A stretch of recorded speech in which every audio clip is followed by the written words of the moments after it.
Welcome back. This morning on San Diego People, we are talking about how the holiday season can be difficult for anyone struggling with mental illness. And we have a very special guest. I'm joined now by the director of a local school for children with special needs. Also with us is a young woman who grew up with bipolar disorder. She's here. She is going to share her story and tell us about the resources available to children and young people with similar diseases. Dominique Greer and Dr. Heather Diroff. Thank you. Appreciate you being here. Glad to be here. The nervousness is starting to go away already, isn't it? Yeah, okay. Dominique, this is wonderful that you can sit and talk about this, because I bet there was a time in your life when you really didn't feel like you could, right? Oh, yeah. When I was younger, I was not a talkative kind of person. I was more of a screamer. Yeah. So I was, it's... How did you act then? Because people at home are sitting here, like I talked about with Dr. Jensen, they're wondering, is my sister involved in this? Is my brother? Is my mother, father? How did you act that told you eventually that you had something wrong that you had to do something about? Well, I didn't realize I had actual something wrong with me, and realized that I had bipolar until I was in my late teens. I was about to be an adult. Right. So I would say confused personality. I would be really up and down. I would be, let's say, life of the party. And then I would just have a really bad fit and just go off the deep end for no apparent reason. I didn't even have a reason why I would do it. So it would be... and then I would act like everything was fine, so it would be, there was no balance in between that, so I really didn't have a person. Did you know at the time, did you know in your heart that something was wrong? Oh no, when I was a kid, I thought I was just a really, really, like, hyperactive kid. Like, I just wanted to have fun, and I did it the wrong way, and I, like, didn't know I was doing it the wrong way, so I thought I was just a normal kid, just different. What was the moment when you found out, whether you did something or someone else did something, when the light bulb went off, when the bell started ringing, and you said, I gotta deal with this? It was when I was 16 or 17, and I was actually at Springall, and it was a game day. We had a sports day, and I couldn't go because of my behavior. And I went off the deep end. It took me hours and hours to calm down. And then I realized that what I did just now just made me not go to the next game. It was really simple, but it was really like, it just clicked.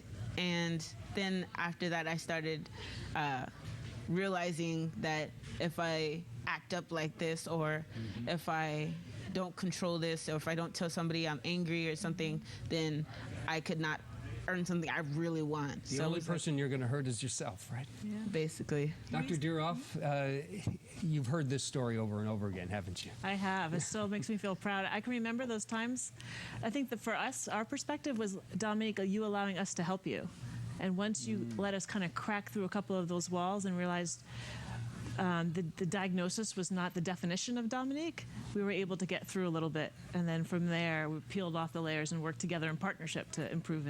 And we're talking about the holidays. Obviously, the holidays many times brings this out. It brings it to the surface. And so it's actually, in a sense, a positive time for many people, because maybe it's the first time in their life they're actually going to deal with it, right? Yes, definitely. And having that safe space to deal with it. And maybe be able to recognize some early symptoms, know that's stressful both for the individual and the family at the same time. And as a school, we're there for the kids. And it's okay to have a bad day. I think that was a big difference for Dominique, is we're going to be here tomorrow. Today might be a hard day, but you can come back tomorrow. We will be here for you. We're going to work through it together. We're not going to judge it. And now, when you see someone, whether it's at school or somewhere else, do you look at them and go, I think I was there one time? And now do you see them in a different light? Yeah. When I go visit Springall, there's always kids that I was like, oh, I was just like that. Why was I really that bad? The answer is yes. And I have to admit, I was really that bad. So it gives me an opportunity to relate with the other kids at Springall, which makes me happy, because I don't want them to feel like they're by themselves, because before I went to Springall, I did felt like that, and if they feel like that now, I would like to be there for some of the kids that are having the same problems I have. Without mentioning any last names, do you have any personal success stories? Any people that you particularly took under your wing? No. No, not yet? No. But I imagine a lot of them would love to have that. I used to, I guess you could say, mentor a lot of the kids before I left Springall. Yes. And I would just be, instead of actually going to my class, I would be literally stuck in their class helping them, because I would be done with all my work because I've done my work. Yeah. So see, we can do the same with people at home this Sunday morning too. I mean, there are people sitting here right now, either parents or young people, who are looking at you going, I might have been there, or I might be there myself. What do you say to them? Get help? But that's so simple, isn't it? Just get help. For kids, some of them, I was kind of labeled when I was in elementary, when I was diagnosed, as the bad kid. Like, I had serious problems. Nobody wanted to deal with me. But it's not like you're bad. You just you're just confused, basically, and you don't know what to do. And for the parents, you shouldn't follow the labels everybody gives your kid.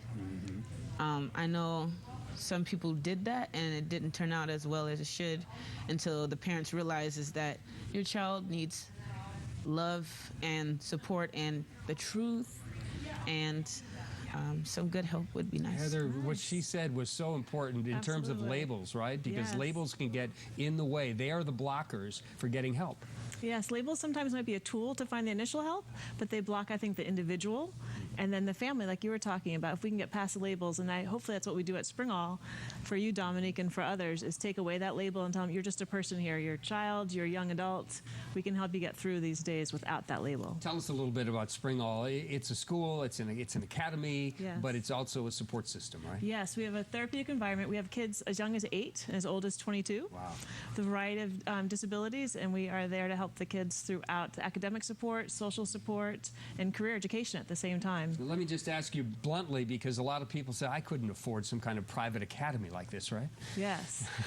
Believe it or not, if your child needs a school like ours, it's paid for through taxes, through district referrals. That's what I understand, and that's so important, because that also adds to a lot of the confusion of this, is where to go to get help that I can afford, right? Yes. And again, parents have to be educated, and hopefully they'll learn about Dominique and Springall today, that it's okay to ask. If you ask questions, it'll open the doors and find there's schools like ours available for the students. How has your life changed so much in the last few years because of this? Oh, I can't tell you how much it changed. That's why I asked you the question, because it's so big you can't even get your arms around it, right? Yeah, it's from when I first went to Springall to now, I could say, like, I've matured, and I understand. I think it's really important for when you're a kid to understand what you're going through in your head or in your body, because then that's what gets you angry or upset or anything. So I could say in full, I just understand now, and I could adjust my behavior or think back as like, am I going to do this, or am I going to handle the consequences after, and stuff like that. Just quickly, now that you have your life back, what are you going to do with the rest of it? What do you want to be when you grow up? Well, I'm 24. I know. So, but you can still be young and confused about what you want to be. But what is the passion that you have? I have a lot of stuff I want. I have just a bundle of stuff. I want to be. Can be all. Yeah, I want to be a full-time health coach. I want to work with kids, and I want to be in culinary arts. You're going to be great.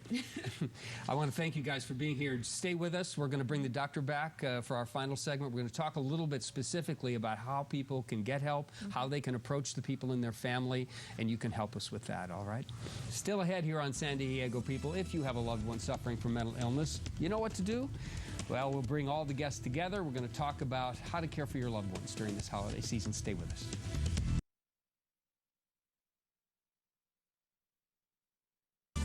Welcome back this morning on San Diego People. We're talking about mental health in the holiday season.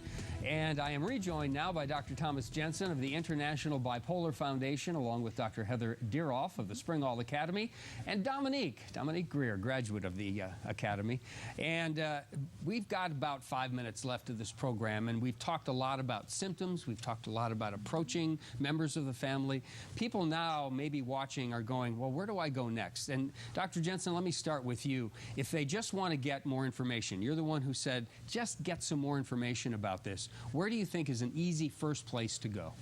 Two excellent sources of information are the International Bipolar Foundation website, which is ibpf.org. A second great source of information is NAMI, the National Alliance of the Mentally Ill, and they have meetings in several different locations in San Diego. They even have a course on mental illness that they give for free. And they talk about this in a way that lay people would be able to understand Absolutely. it? That's the key, isn't it? Yeah. What about Springall Academy? That is a place where I know you found a place to call home, and a lot of other people do. My guess you have a lot of resources as well. We have resources at the Academy, but if you're not even a student at Springall, I encourage parents to call their teachers, talk to the school principals, find the school counselor. We want to know in advance. Tell us what's going on at home. Does it feel stressful? Does it feel okay? If the doors of communication are open, then we can help the child be more successful. And doctor, I would think there's layers here of information. You're going to ask one question that's going to lead you to 4 other questions, that's going to lead you to 7 other questions. Absolutely. And don't get bogged down in that. Is that really the message? Yeah, the message is try to capture the big picture and see what's going on overall. Don't get too caught up in the details. Okay. And Dominique, let me ask you, because we talked a little bit about this, how you found help and that moment when you decided that you were going to get help with the support system you had around you. Talk a little bit about your support system and how they pushed you, helped you, or, I don't know, maybe they abandoned you. My support system is huge right now. I have so many people to basically just listen, not judge and everything. And I think that's what I needed when I was younger. I had the tough love. And it's definitely what I needed. And some people need that hard push when you're a little bit older. So I have a really wide support system that I don't think I would be here without I just them. heard another message from you, and that is that everybody is unique in terms of this. Yeah. There are certain sameness about it, but that everybody needs to be dealt with in a different way. Just because one member of the family needs tough love, the other member may need, and you mentioned the word listen. How important is listen? It's really important. I felt when I was younger I wasn't truly listened to. They heard, but they weren't listening. And now I went to Springall. They literally sat down, listened, and then told me what I should do and how I should handle the feelings and all the stuff I have that's going on. What about the person I'm going to have you talk about now, and that is the person who has the disorder, and how they can communicate to those that they love? They're screaming out for help, but they're using maybe the wrong words? Oh, yeah. That's a big thing because I did not use any words. I used violence. And basically, you really have to have the confidence in either just one person, whether it's a family member or a friend or anything. Just have confidence that you can tell just one person and they'll understand to a point where they'll help you get help. Because if you don't even have that one person, you tend to go into a shell and revert back to whatever you were doing before and nothing gets solved. So what can we do as parents, friends, family members during this holiday season to keep our antenna up, Doctor? Well, I think Dominique said it best. Listen. Yeah. Listen to the messages and see the messages that are there. Ask gentle questions. Be supportive. Same kind of thing? Yeah, I would add the behavior is language. So whether they're acting out or acting in, someone's telling us something, if we stop and listen to that behavior as much as we listen to the words, some answers might come clear for us. Well, I hope the 3 of you have a great holiday season. Thank you. Dominique, I know that just through your actions, you have helped a lot of people already. A lot of people probably want to be Dominique, and they're working toward it, and I know that's true. And I know that probably in January, you two are going to get a lot of phone calls from people, and that's a good thing, because if the help is there, it should be used, right? right. Thank you. Have a great holiday season. Thanks for talking about this today, and thank you. No problem. Hang in there. Thank you. All right, that's it for this morning's edition of San Diego People. Join us tonight for the KUSI News at 6, 10, and 11.